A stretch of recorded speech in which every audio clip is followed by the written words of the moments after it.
The streets of Cookeville glistened in the aftermath of a long rain. Streetlights flickered over empty sidewalks, and the sound of distant trucks on Interstate 40 carried across the night.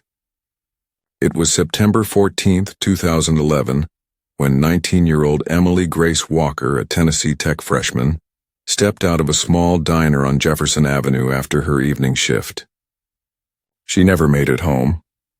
A witness would later recall a green Ford pickup idling in the near-deserted lot, headlights blurred by drizzle, Emily standing beside it, her body tense, her arms folded as if resisting something unseen. Minutes later, her phone sent its final signal along I-40, near the woods by Center Hill Lake, before falling silent forever.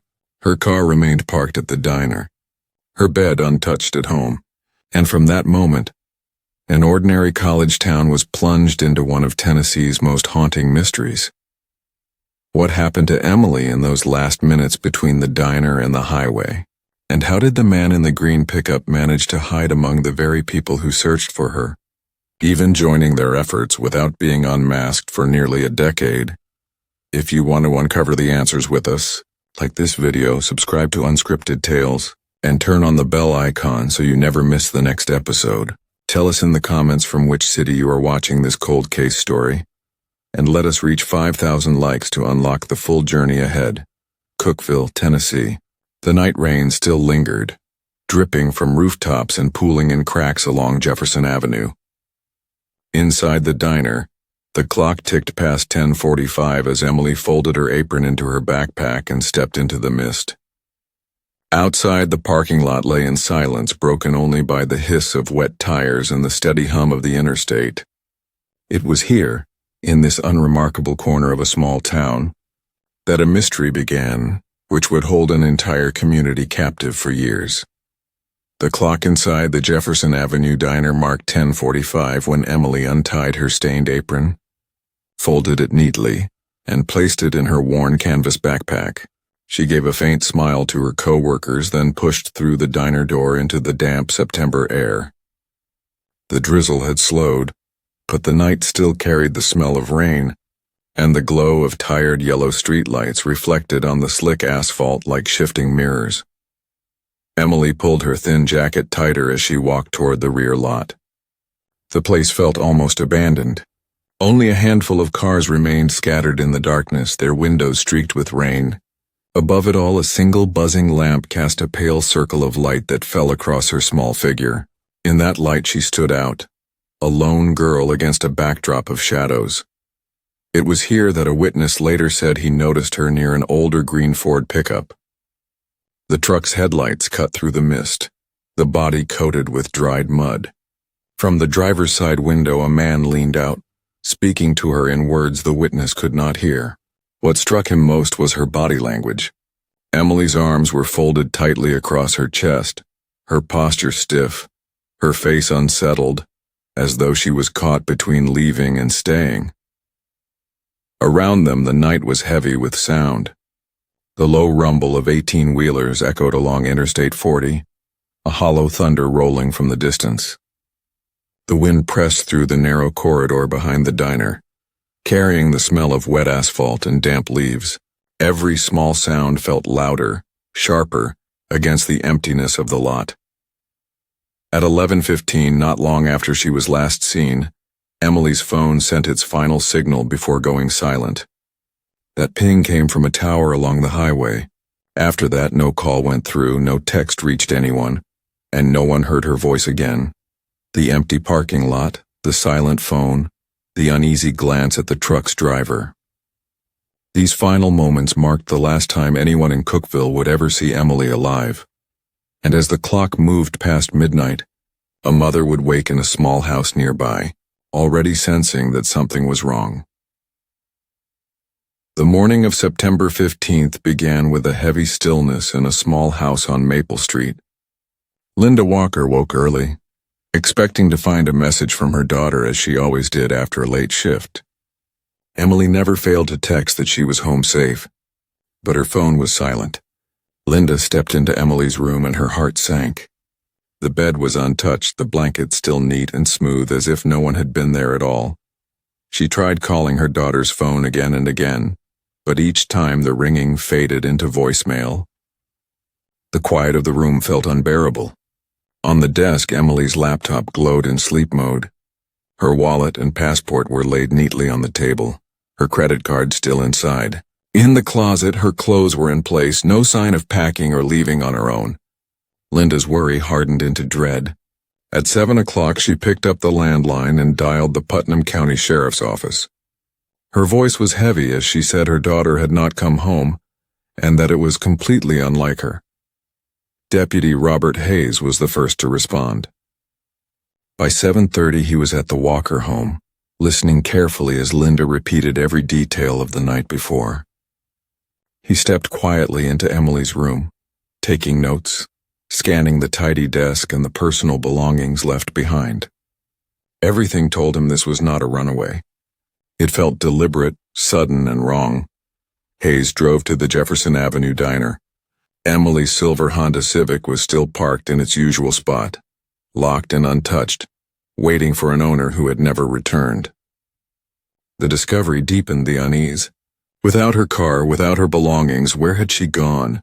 He requested the diner's security footage. The rain had blurred the grainy screen, but at 10:50 Emily's figure appeared walking toward the lot.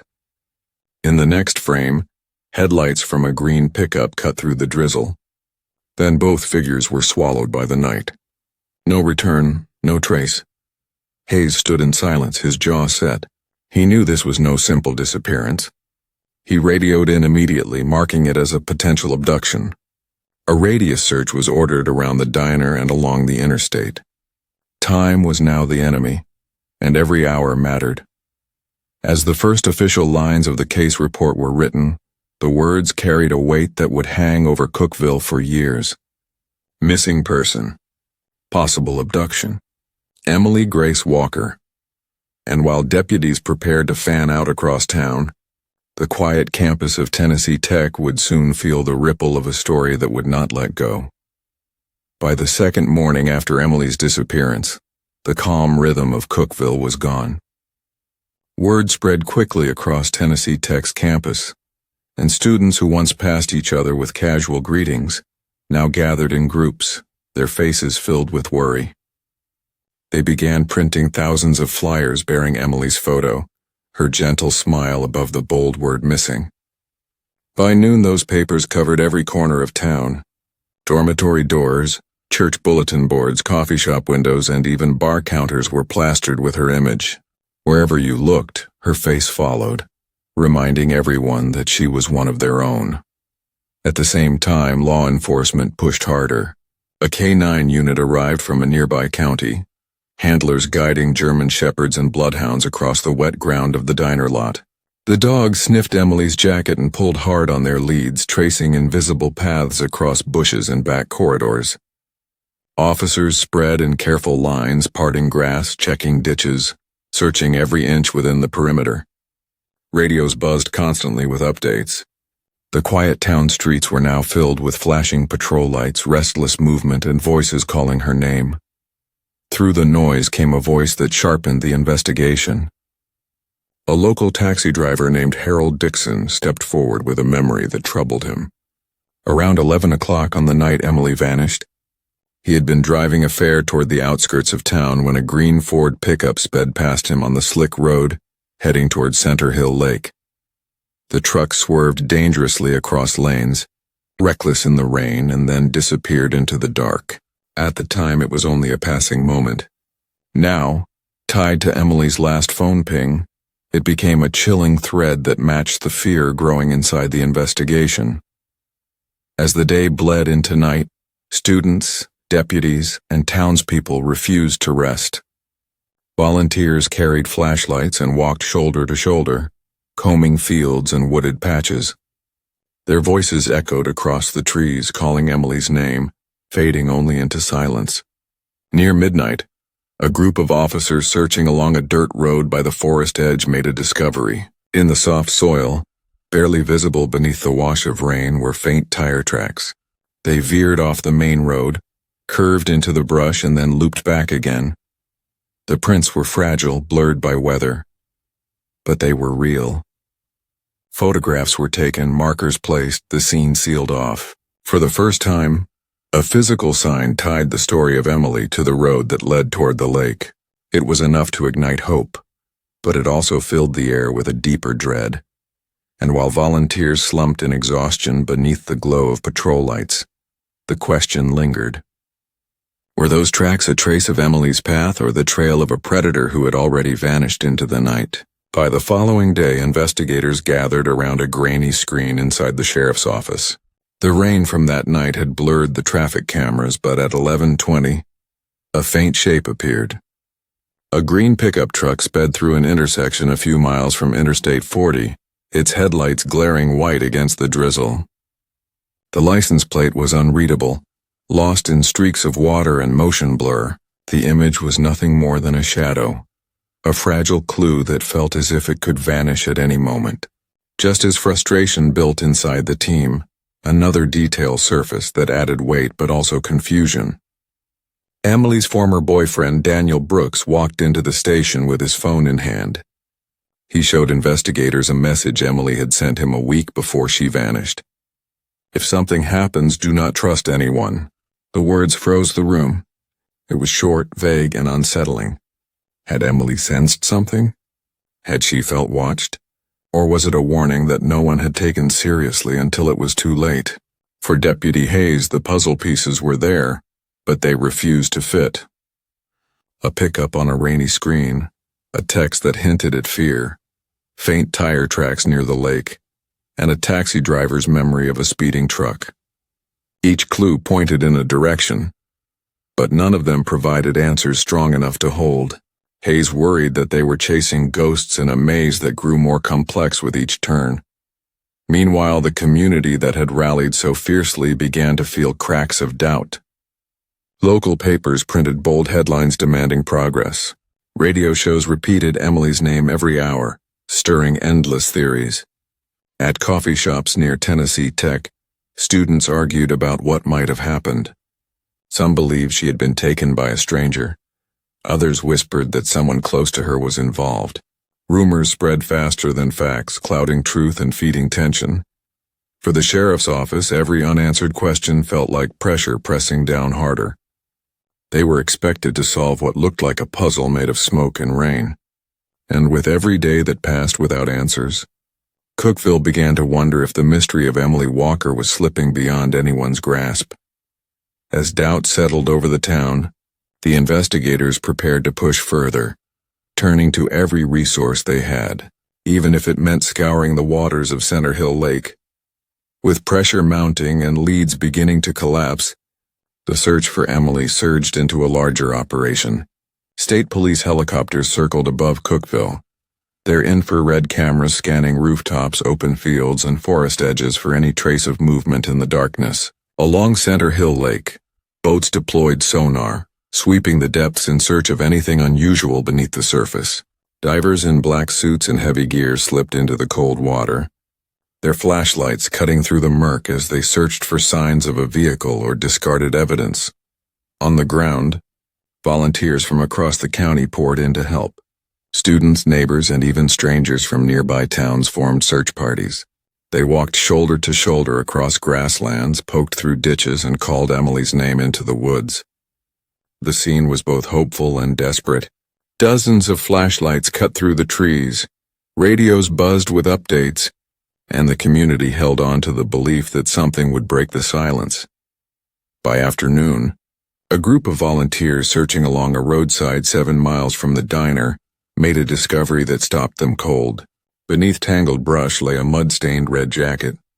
It was confirmed to be the same one Emily wore on the night she vanished. The jacket was rushed to the lab. For many, it felt like a sign that the truth was close. Within days, lab results came back with a shocking twist. Alongside Emily's DNA was a trace of male DNA on the collar. When it was run through the national database, it matched to a man named James Jimmy Dalton, someone already known to law enforcement. Dalton had prior arrests for assault and theft, and the community erupted with the news. At last there was a suspect, and many believed justice was within reach. But that hope collapsed almost instantly. Dalton's lawyer presented an ironclad alibi. On the night Emily vanished, Dalton was in police custody for a bar fight in Rutherford County. Records, detention logs, and even security camera footage proved beyond doubt that he was locked behind bars from 9 in the evening until dawn. Investigators were stunned. The lab then explained that the DNA could have been transferred indirectly, perhaps from shared laundry or casual contact days earlier. Dalton was cleared and the case was left in disarray. Relief had turned to outrage and the community's faith began to fracture. Some accused the police of chasing shadows, while others felt betrayed by the false lead. The jacket that had seemed like a breakthrough was now only another piece in a growing puzzle of confusion. And with the only suspect eliminated, the investigation slid back into uncertainty. Yet as hope dimmed and Cookeville settled uneasily into waiting, time was quietly preparing a discovery far more devastating than anything they had yet imagined. After the false lead with James Dalton fell apart, the investigation lost its sharp edge.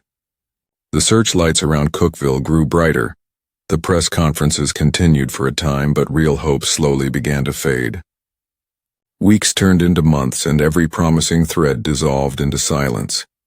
Deputy Robert Hayes, who had carried the case from the very first hours, poured himself into interviews, files, and endless reviews of the same pieces of evidence. Tire tracks near the lake, a blurred traffic camera, a cryptic text, a red jacket with unanswered questions. He retraced every step until exhaustion dulled his resolve. By the end of the year, the weight of failure pressed too heavily. Hayes retired early, closing out a long career, and Emily's file was officially moved to Tennessee's cold case unit. From that point on, her story sat inside a metal cabinet, waiting for a new set of eyes. For Emily's family, silence was unbearable. Linda Walker refused to let her daughter's memory fade. Each month she wrote open letters that were published in the local paper and posted to a page her relatives created, called Bring Emily Home. She wrote to her daughter as if she could still hear.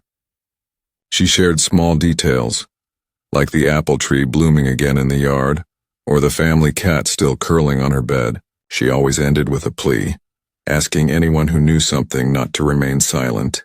Each year on the anniversary of Emily's disappearance, candlelight vigils were held at the gates of Tennessee Tech. Students, teachers, and townspeople gathered in the autumn chill, their candles flickering as they spoke her name aloud. It became a ritual of remembrance but also of frustration, as year after year passed without answers. Cookeville itself changed in quiet ways. Parents warned their children more sternly not to walk alone at night. Students whispered the story to incoming freshmen as a cautionary tale. Rumors recycled endlessly. Some believed a drifter had taken her far from Tennessee. Others suspected someone close to her. Maybe even someone who had walked among the searchers. Every theory found a listener, but none found proof. Meanwhile, the evidence sat untouched in storage. The red jacket sealed away. The grainy camera footage gathering dust. The faint tire tracks reduced to photographs fading with time.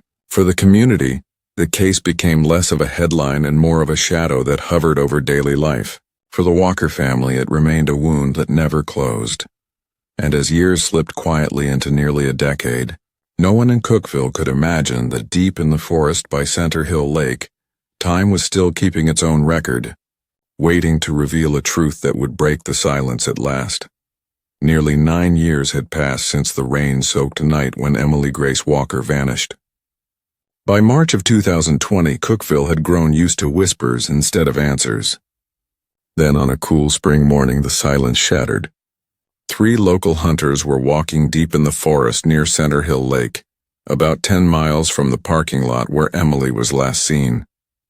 They followed an overgrown trail, the kind rarely touched, where oak and maple trees grew thick and sunlight filtered through in thin golden lines.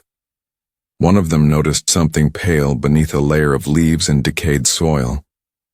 At first it looked like the remains of an animal, but as they brushed away the debris, the shape of a human skull appeared. The air in the forest seemed to freeze.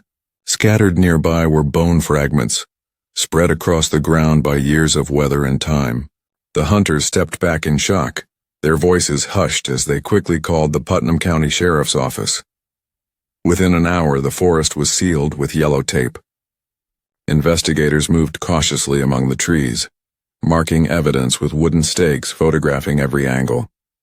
It did not take long before two objects near the bones confirmed what many feared: a faded red Converse shoe, still recognizable despite years of decay, and a silver bracelet engraved with 3 letters, EGW. When the photograph of that bracelet reached Linda Walker, she broke into tears. No further test was needed, she knew. After nearly a decade of waiting, her daughter had been found, but only in fragments of bone and weathered belongings. The news swept across Cookeville in hours. Neighbors gathered silently behind police barriers near the forest edge. Some left flowers, others stood in prayer, while reporters filmed the scene. For the town, the name Emily Walker was no longer just a haunting memory. It was a wound reopened. For the family, the discovery was devastating, yet brought a bitter kind of release. They had hoped for a miracle, but that miracle dissolved into the reality of a shoe, a bracelet, and remains lying in the forest. Linda stood before cameras, her voice trembling, saying she could at least bring her daughter home now. And as investigators collected each bone into sealed bags, one truth became undeniable. Emily had not simply vanished into the night. Something far darker had happened, and the forest had been keeping its secret all along. The recovery of Emily's remains brought sorrow, but it also brought one last chance to speak through science. Her bones were carefully delivered to the Tennessee Bureau of Investigation Forensic Lab, where Dr. Eleanor Price, a seasoned pathologist, began her work. What she found erased any lingering doubt about Emily's fate. On the skull, faint but undeniable fractures revealed the marks of blunt force trauma. The edges of the cracks suggested she had been struck with significant force, not by accident, but by intent. When Dr. Price examined the cervical vertebrae, she noted grooves cut into the bone itself. They were thin, linear marks consistent with strangulation by a cord. The evidence was no longer ambiguous. Emily's life had been taken violently. Investigators then turned back to the red jacket that had sat in storage for nearly 9 years. With modern technology now more precise than it had been in 2011, new tests were performed. Under magnification, fibers invisible to the naked eye were found clinging to the collar. They were nylon strands, the same type used in common cords and ropes. These fibers matched the strangulation pattern Dr. Price had recorded. The jacket, once a false lead, now connected directly to the manner of death. The most chilling discovery came from the DNA swabs. The male profile that had surfaced years earlier appeared once again, only this time confirmed with stronger clarity. The profile was complete, distinct, and carried no room for error. It did not belong to Emily nor to anyone in her family. It belonged to a man who had been close enough to leave his trace on her final moments. When the official report was read, 3 words sent a shiver through the community. Cause of death, homicide. The headline spread across Cookeville and beyond. For a town that had lived with uncertainty for nearly a decade, the confirmation was both a shock and a call to action. The case that had slipped into silence was alive again. And this time investigators knew they were no longer searching for a missing girl. They were hunting a killer.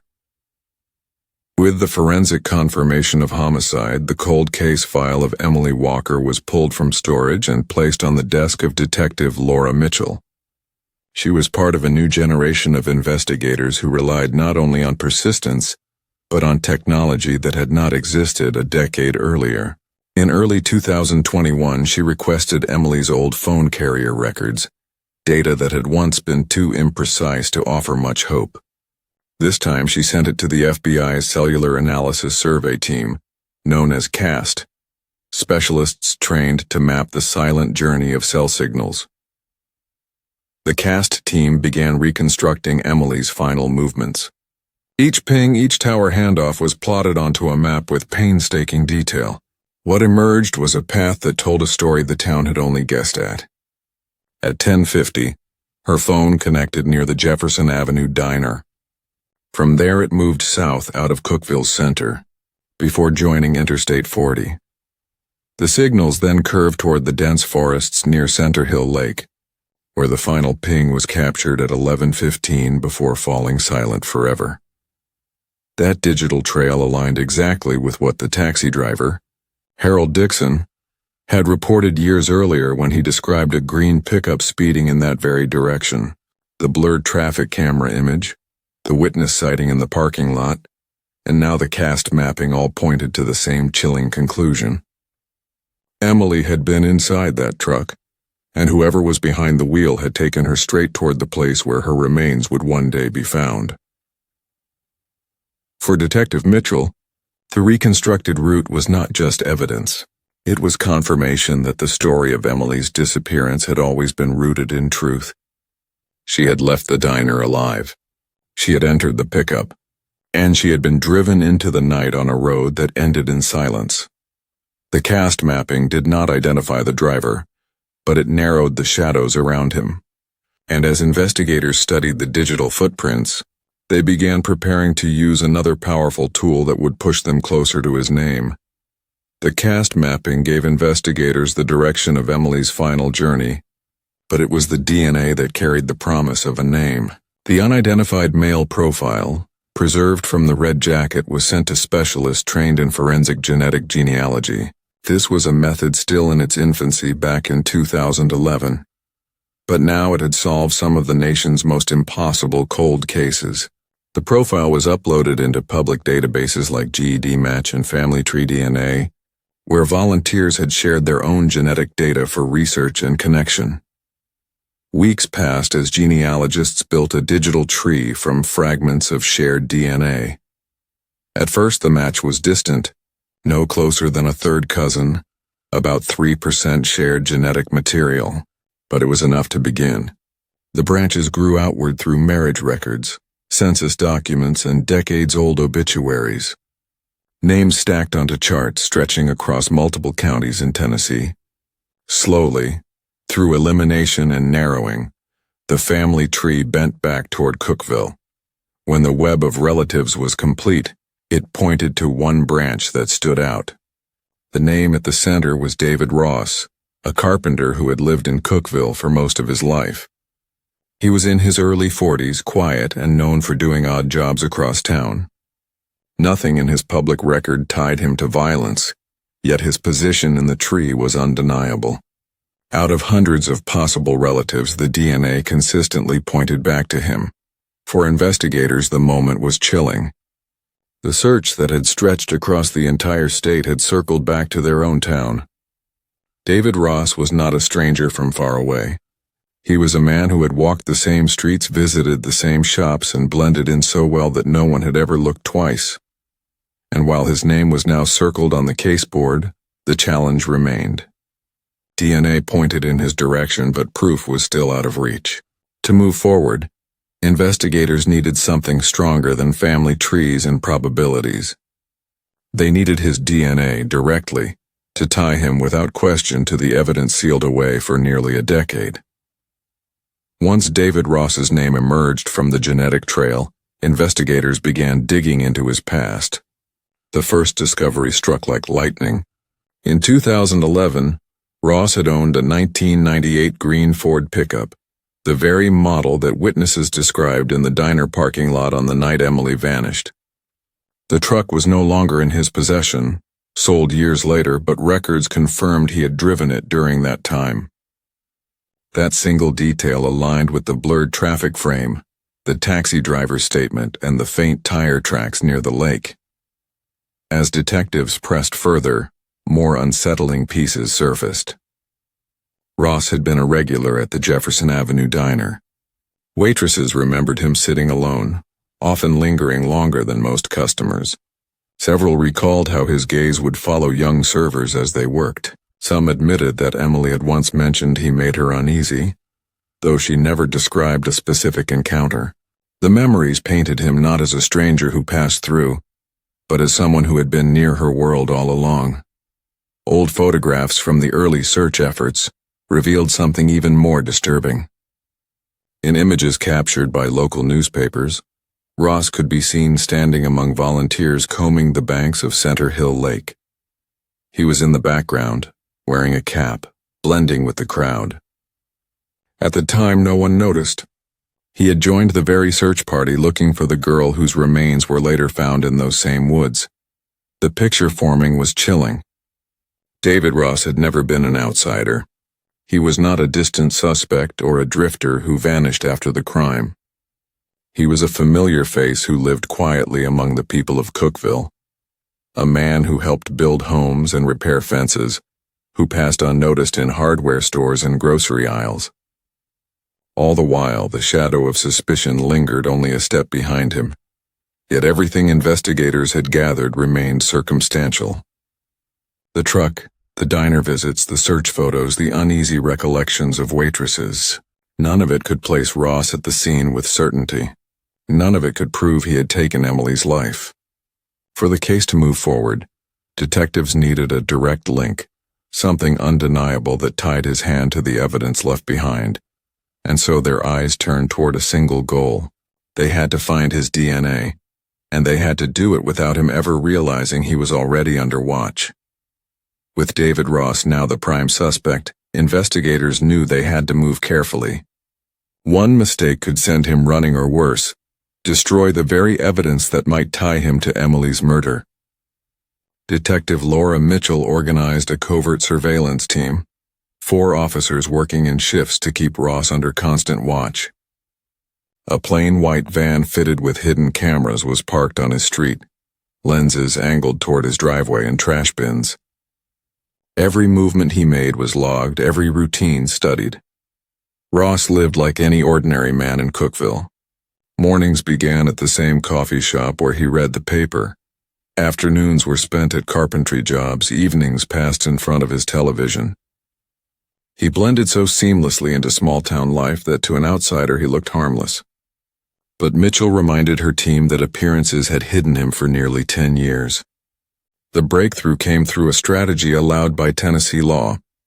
Garbage left out for collection is no longer private, and police can legally search it. Late one night, when Ross wheeled his trash to the curb, the team moved in quietly. With gloves and evidence bags, they sifted through wood scraps, fast food wrappers, and household waste until they found what they needed. Several empty beer cans, a half-crushed cigarette pack. Those items were rushed to the state forensic lab. Technicians swabbed the rims of the cans, scraped filters from the cigarette butts, and extracted genetic material.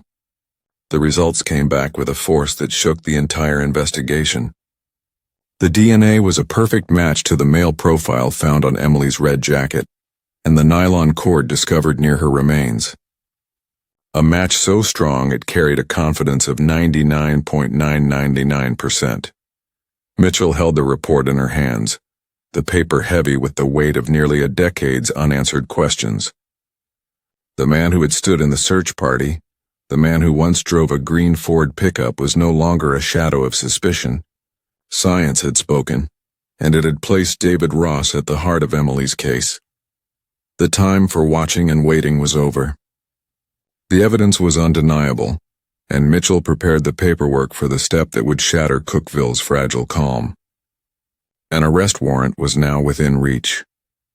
Before the sun rose over Cookeville, armored SWAT vehicles rolled silently into Walnut Street.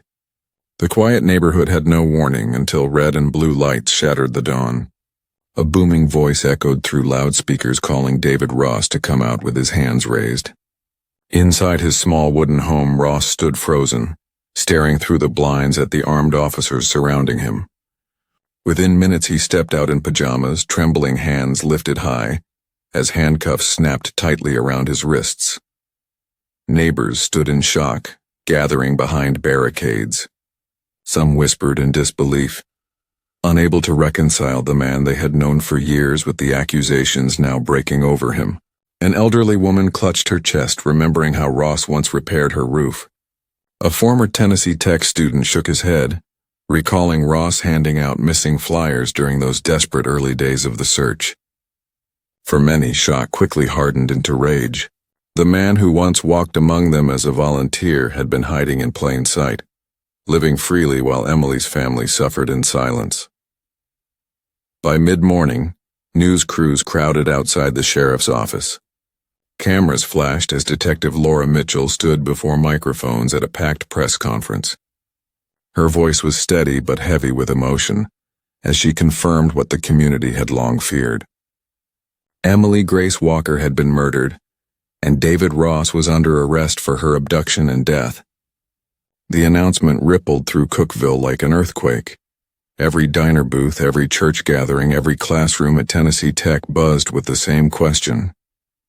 How could someone so familiar, so ordinary, be accused of something so monstrous? The betrayal cut deeper than the crime itself.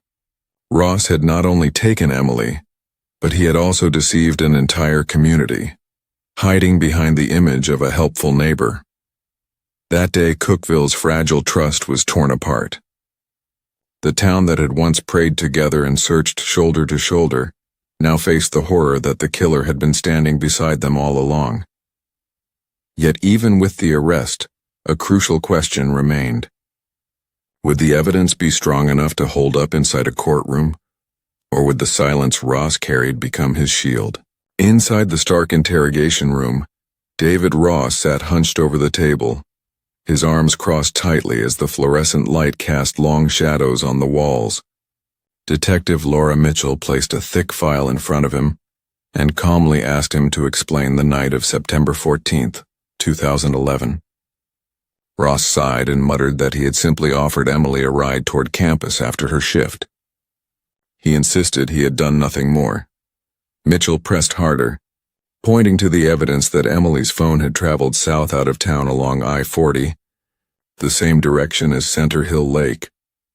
Ross avoided eye contact, claiming he did not remember the details of that night after so many years. The silence stretched heavy as the prosecutor slid across the DNA report. The cord used to strangle Emily carried Ross's DNA. Her jacket did too. Faced with that, Ross lowered his head and said nothing. His silence became his shield. When his attorney entered, the defense laid out a strategy. They argued that DNA only proved contact, not murder. They reminded everyone that no one had seen Ross commit the crime. No weapon had ever been found in his possession, and Emily had willingly spoken with him before. To them, the case was built on assumptions. The prosecution saw it differently. They pieced together a chain that they believed was unbreakable. The DNA on Emily's jacket and the nylon cord. The cast analysis showing her phone's route toward the lake aligning perfectly with Ross's movements. The blurry traffic camera image of a green Ford pickup. The testimony that Emily had once expressed unease around him. And the fibers matching the cord. Alone, each detail was thin, but together, they painted a picture of intent and violence. The battle lines were drawn. One side argued coincidence and doubt. The other pressed the weight of science and logic. The question hanging over Cookeville was no longer who had taken Emily. It was whether a jury would believe the evidence was strong enough to convict. The man now sitting in silence. As autumn settled over Tennessee, the Putnam County Prosecutor's Office became the center of a storm that had been building for 10 long years. The desks were buried under stacks of red folders, and a 600-page casebook grew heavier each day with reports, transcripts, and evidence photographs. Every piece of information was reviewed, rechecked, and carefully slotted into place to build a story that no defense could tear apart. The witness list was long and deliberate. A diner patron was prepared to testify about seeing Emily standing beside the green Ford pickup that night, her posture tense and uneasy. A taxi driver would recount the image of a speeding green truck near Center Hill Lake, just minutes after Emily's phone last pinged. Former co-workers from the Jefferson Avenue diner would describe how Ross's presence unsettled the young servers, including Emily, who had once confided that his attention made her feel unsafe. The expert panel was equally important. A forensic genealogist would walk the jury through the family tree that had narrowed a distant DNA match to David Ross. A DNA analyst from the Tennessee Bureau of Investigation would explain how his genetic material matched the samples from Emily's jacket and the nylon cord with near-perfect certainty. And a specialist from the FBI CAST team would reveal the map of Emily's final movements, her phone signal tracing a line from the diner straight toward the forest edge of Center Hill Lake. The strategy was clear. Each testimony would build upon the last, layering science, witness accounts, and digital data into a lattice strong enough to withstand any attack. The prosecution knew the defense would hammer on the absence of a weapon and the lack of eyewitnesses to the murder itself. So they crafted the order of testimony to close every possible gap, ensuring the jury would see not a collection of fragments, but a seamless story of truth. Late nights inside the courthouse echoed with quiet determination. Prosecutors rehearsed questions, witnesses repeated their answers, and experts practiced turning complex science into plain words a jury could understand. Linda Walker sat in on sessions, her daughter's framed photograph never leaving her side, reminding everyone of the real reason behind the papers and charts. When the final outline was pinned to the whiteboard, the room grew silent. The evidence was ready, the story was ready, and the town that had waited a decade was finally about to hear it. The only question left was how David Ross would face a courtroom filled with his neighbors when the trial began. On a cold January morning in 2022, the courthouse in Putnam County became the focus of Tennessee and beyond. Satellite trucks lined the street, reporters filled the sidewalks, and by sunrise every seat inside the courtroom was taken. The Walker family sat quietly in the front row, Linda holding Emily's framed photograph against her chest, her hands trembling but her eyes fixed forward. When the heavy wooden doors opened, David Ross was led in wearing an orange jumpsuit, his wrists bound in cuffs. He kept his eyes low as he was guided to the defense table. Whispers rippled through the gallery. The sight of the man who once searched for Emily now facing charges for her murder, leaving the town shaken all over again. The prosecutor stood and announced the counts clearly. David Ross was charged with first-degree murder and kidnapping. Each word echoed through the courtroom like a strike of iron, formalizing what the community had long feared but never fully spoken aloud. The prosecution's opening argument was sharp and steady. They presented the jury with the framework of a chain. Each link represented science, witness accounts, and Ross's own history. DNA tying him to Emily's jacket and the nylon cord, cell tower data showing her phone traveling the very path his truck was seen taking. Witnesses who had seen her beside that green pickup and remembered her fear of him at the diner. The prosecutor told the jury that when all the links were connected, the chain pointed directly at Ross, leaving no room for doubt. The defense rose next, their tone calm and deliberate. They urged the jury to resist being swept away by grief, outrage, or sympathy. They reminded them that there was no direct eyewitness to Emily's murder, no recovered weapon, and no confession. They framed the prosecution's story as a carefully woven web of assumptions, warning that science could be misread and memories could fade. As Ross sat silently beside his lawyer, his face unreadable, the divide in the courtroom became clear. On one side, a community desperate for justice. On the other, a defense determined to plant doubt in the minds of 12 jurors. The stage was set for a battle that would test every piece of evidence and every memory from that September night. And the question hanging heavy in the air was how the jury would respond when the testimony began to unfold. The courtroom grew heavier with each passing day as the prosecution began presenting its most powerful evidence. The first to take the stand was a genealogy expert, a calm woman with years of experience unraveling family histories. She explained how a distant 3% DNA match in Cumberland County had set the trail in motion. Piece by piece, her team traced birth records, marriages, and descendants until every branch converged on one name: David Ross. On the courtroom screen, a sprawling family tree lit up, its lines narrowing to a single red dot. The jurors leaned forward, realizing the science had not stumbled on Ross by accident. It had followed bloodlines and records until it reached him alone. Next came the Tennessee Bureau of Investigation DNA analyst.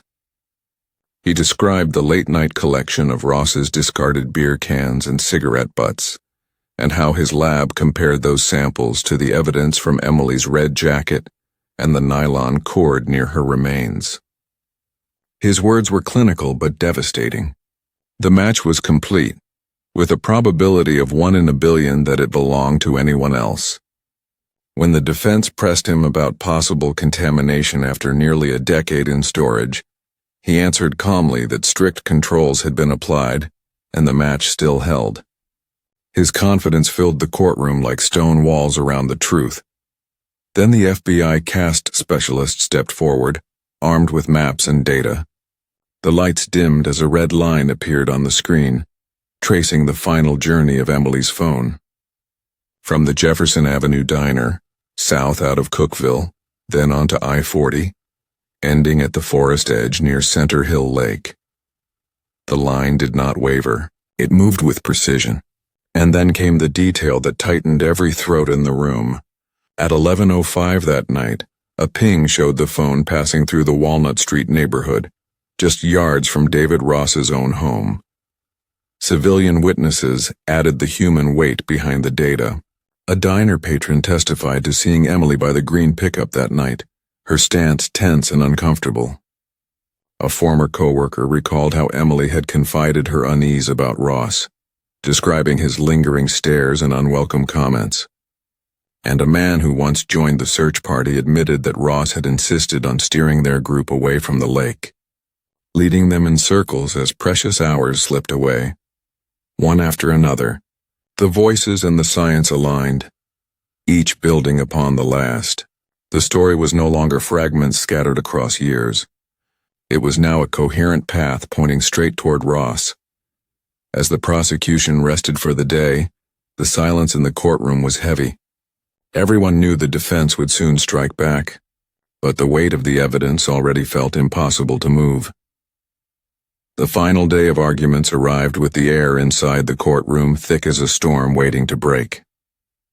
The prosecution stood first, pacing slowly before the jury, their voices steady but firm. They reminded the 12 jurors that this case was not built on one piece of evidence, but on many. The DNA that tied Ross to Emily's jacket and to the nylon cord.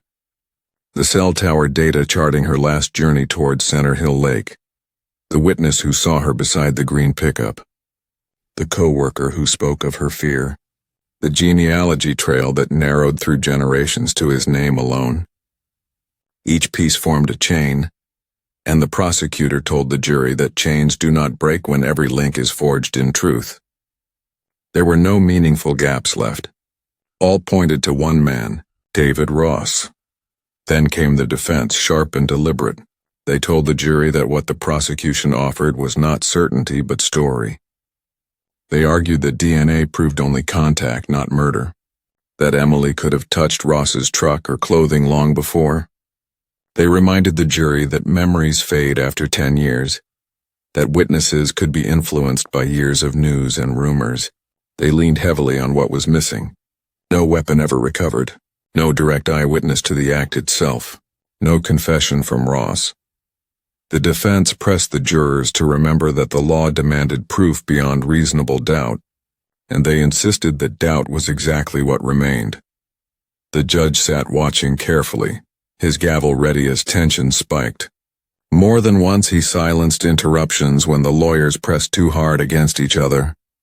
The jury scribbled notes, their faces drawn with focus, knowing the weight of the decision soon to be placed on them. Outside, the community hung on every update. Local news stations broadcast live, and in coffee shops and living rooms, Cookeville residents leaned close to their screens. For 10 years they had whispered Emily's name, and now the trial that could finally deliver justice was drawing to a close. When the judge finally dismissed the arguments, the silence in the courtroom was deafening. Everyone knew the next words to fill the room would not come from lawyers or experts but from the jury, and their decision would shape the fate of the man who had hidden among them for nearly a decade. The jury was led from the room, and the hours that followed felt like an eternity. Inside the courthouse, silence pressed heavy against the walls, broken only by the shuffle of feet and the ticking of the clock. Families, reporters, and townspeople sat waiting, each breath drawn tight with anticipation. After more than a decade of questions, the weight of judgment now rested in the hands of 12 strangers. When the jury finally returned, every eye in the courtroom turned toward them. The foreperson rose slowly, holding a folded sheet of paper that seemed heavier than stone. The judge asked for the verdict. Guilty of first-degree murder. Guilty of kidnapping. The words echoed, filling the room with a mix of gasps, sobs, and quiet prayers. David Ross sat frozen, his face drained of color. For 10 years he had lived as a free man, walking among the very people he had deceived. Now the mask was torn away. The judge leaned forward and delivered the sentence that sealed Ross's fate. Life imprisonment without the possibility of parole. He would never again walk the streets of Cookeville. Never again hide in plain sight.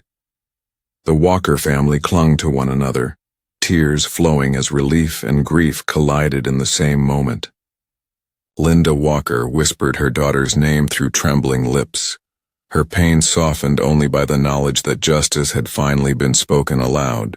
For her, the nightmare did not end, but the silence was broken. Across Cookeville, the news spread within minutes. Neighbors who had once whispered now spoke openly. The town that had carried Emily's absence for so long finally exhaled, their collective breath heavy with sorrow, but steadied by the closure they had long prayed for. The name Emily Walker would never fade, but her story now carried an ending written in truth, not in shadows, and as Ross was led away in chains, the community was left to reflect on the haunting reality that a familiar face had hidden a monstrous secret for so many years. The story of Emily Walker was closed in court, but its echoes would remain in Cookeville forever. When the trial ended and David Ross was sent away for life, Cookeville entered a new chapter. The grief did not vanish, but it began to reshape into something more lasting. At Tennessee Tech University, where Emily had once dreamed of studying, her name was honored through the creation of Emily's Light, a scholarship fund designed to support young women pursuing their education. Each year a new student would carry her name forward, turning tragedy into opportunity and ensuring Emily's legacy was tied not only to loss but to hope. The Tennessee Bureau of Investigation also carried lessons from the case into their own work. Detectives who had followed the long road to justice began holding training workshops for officers across the state.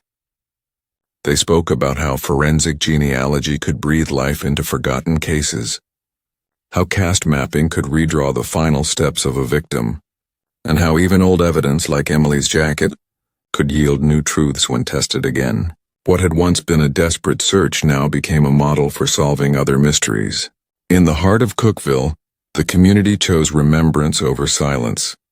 Each year on the anniversary of her disappearance, neighbors and students gathered in the town square. Candles glowed against the night, soft prayers mixed with stories, and the message boards filled with words of hope, grief, and resilience. Some simply wrote her name. Others left short notes like "We remember" or "Justice carries your light." The vigils no longer carried only sorrow. They carried resolve. Emily Walker's story would never be forgotten. It lived in the scholarship that bore her name, in the training that helped protect future victims, and in the candles that lit up the square each September. For the people of Cookeville, it was a reminder of how one girl's disappearance had changed their town forever. Yet beneath the glow of remembrance, one haunting truth lingered. Justice had been served, but the scars of what happened on that rain-slicked night would remain etched into the memory of every person who had lived through it. Emily Grace Walker's story is one that will never leave the heart of Cookeville. It is a story that began with a girl stepping out of a diner on a rainy night and ended with a community learning how fragile safety can be when darkness hides behind a familiar face. Her journey teaches us more than just the details of a crime. It teaches lessons every one of us should carry forward. For you watching this, remember that safety often begins with instinct. Emily felt uneasy around David Ross, and while she never spoke of it in detail, that feeling was real. Trust your instincts. If someone unsettles you, pay attention and speak up. Patterns of behavior matter. Communities must listen when young voices express discomfort, because silence can give shadows a place to hide. This case also shows us that danger does not always come from strangers. Familiarity can deceive. Ross was a regular face, a man who blended into daily life. Do not ignore warning signs simply because someone seems ordinary. Awareness must always be sharper than assumption. For investigators, Emily's case stands as proof that perseverance matters.